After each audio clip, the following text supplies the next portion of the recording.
Hello, everyone. It's me again. I'm here with part two of What If Marvel Had the Opposite Rights to Their Characters.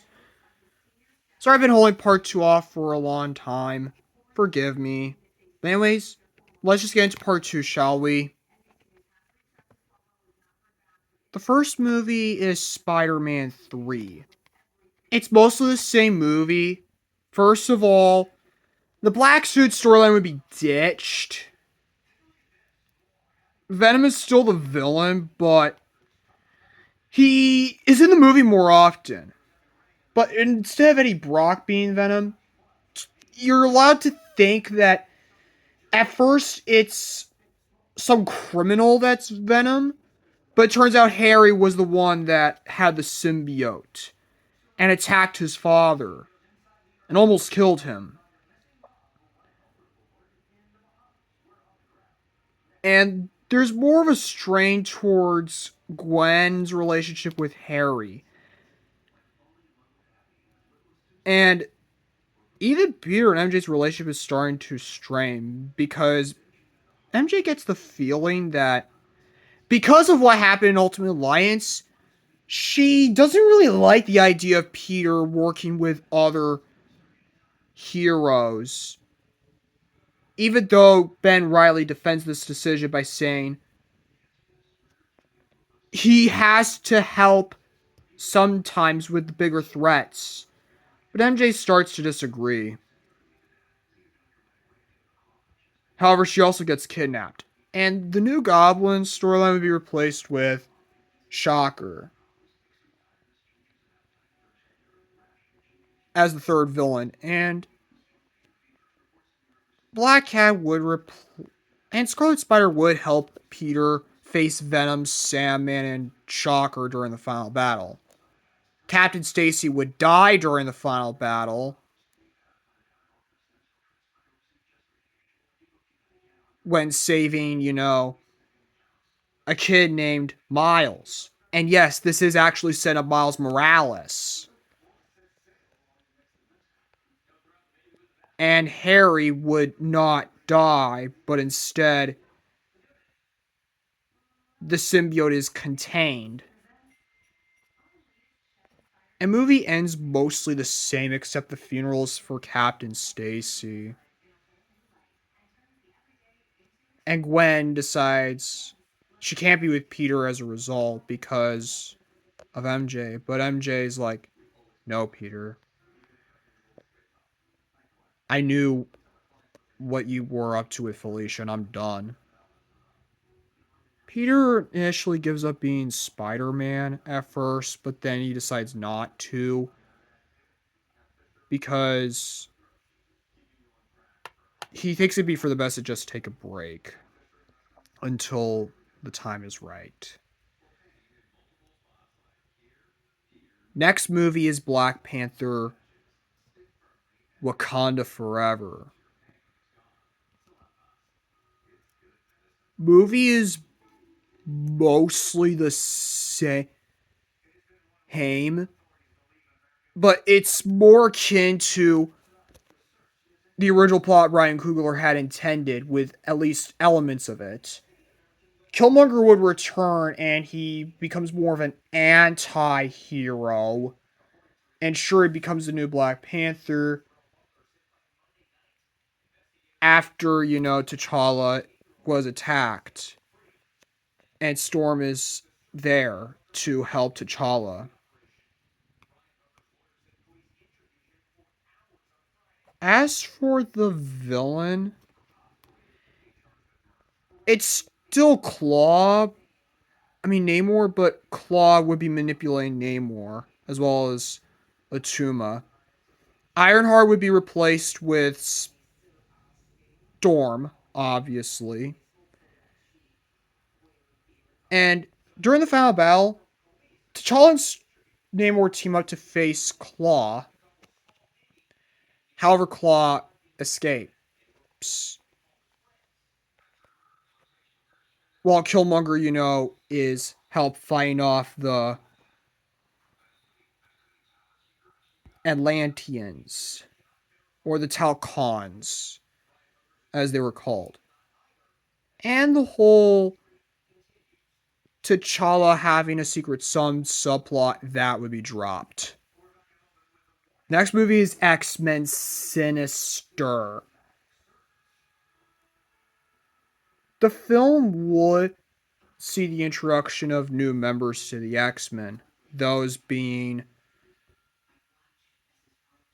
Colossus, Kitty Pryde,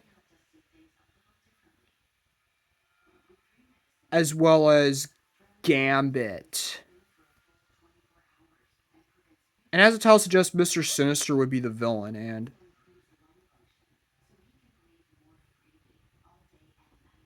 he starts off as a normal person until he is mutated due to an accident that happens in his lab. As to who I would picture as Mr. Sinister, this would be John Hamm. Even Magneto appears as a secondary villain, and Sinister's accomplice, as he seeks interest in Kitty. However, the X-Men are forced to, protect Kitty from Sinister. There's even the introduction of Emma Frost, who has feelings for Scott. And Jean obviously won't allow that.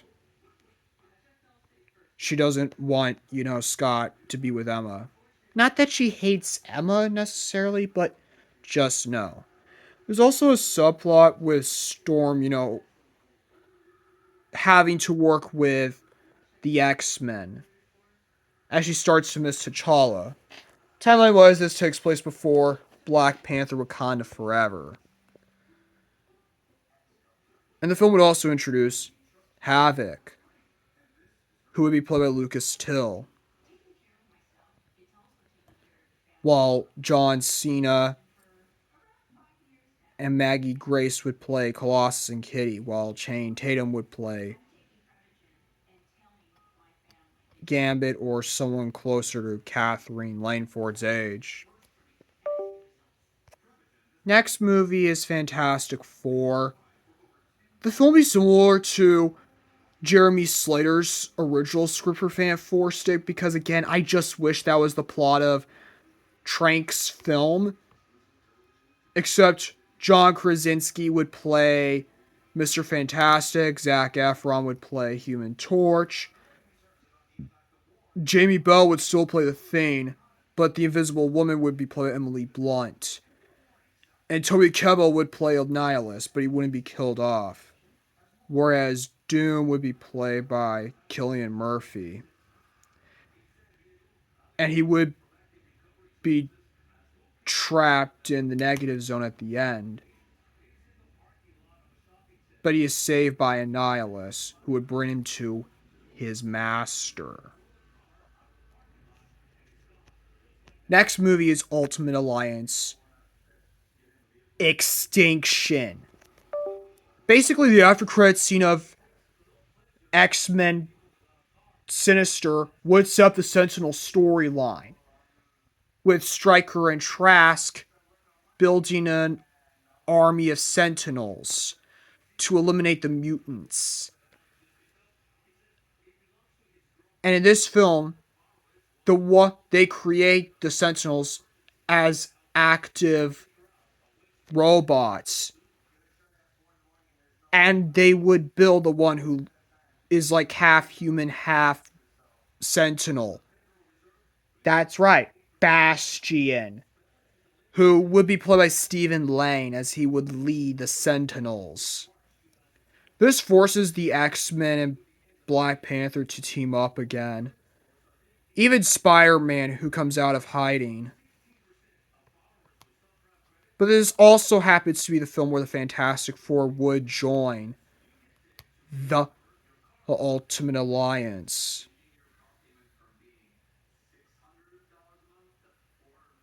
And basically,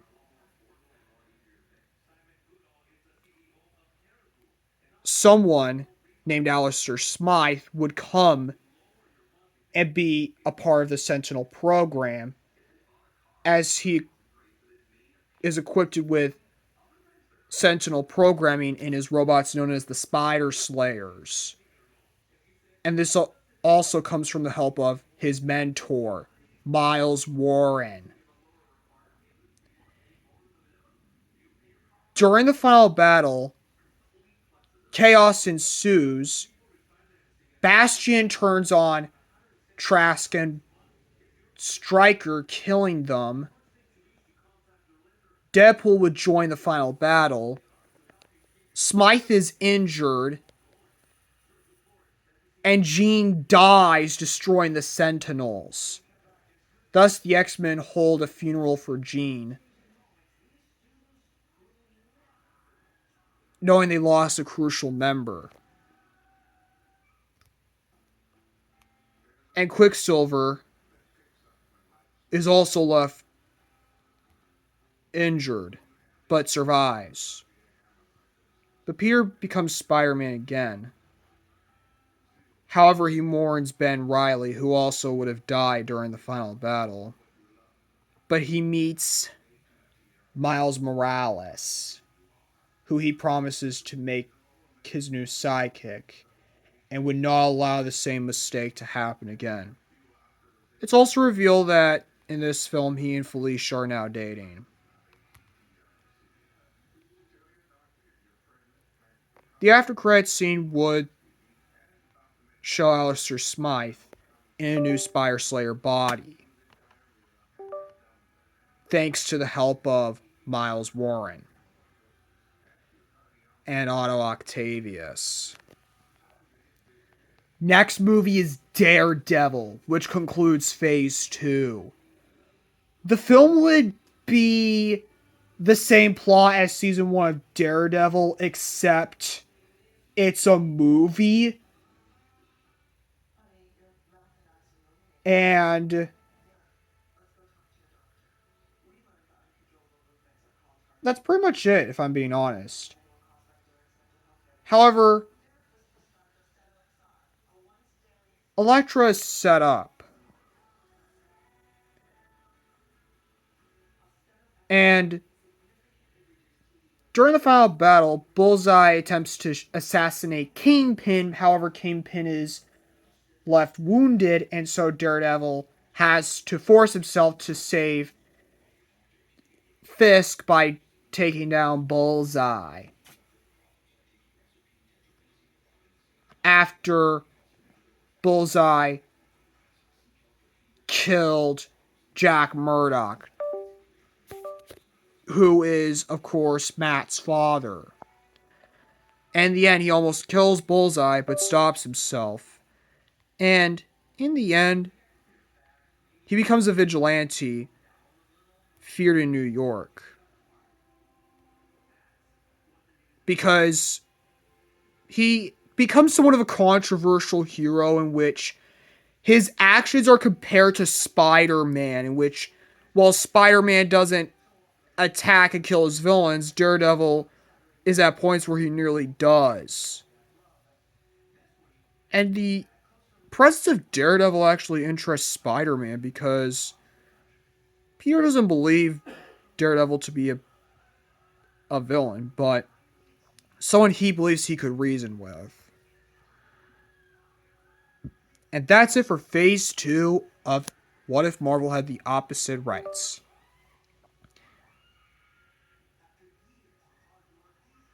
And stay tuned for Phase 3, aka Secret Wars.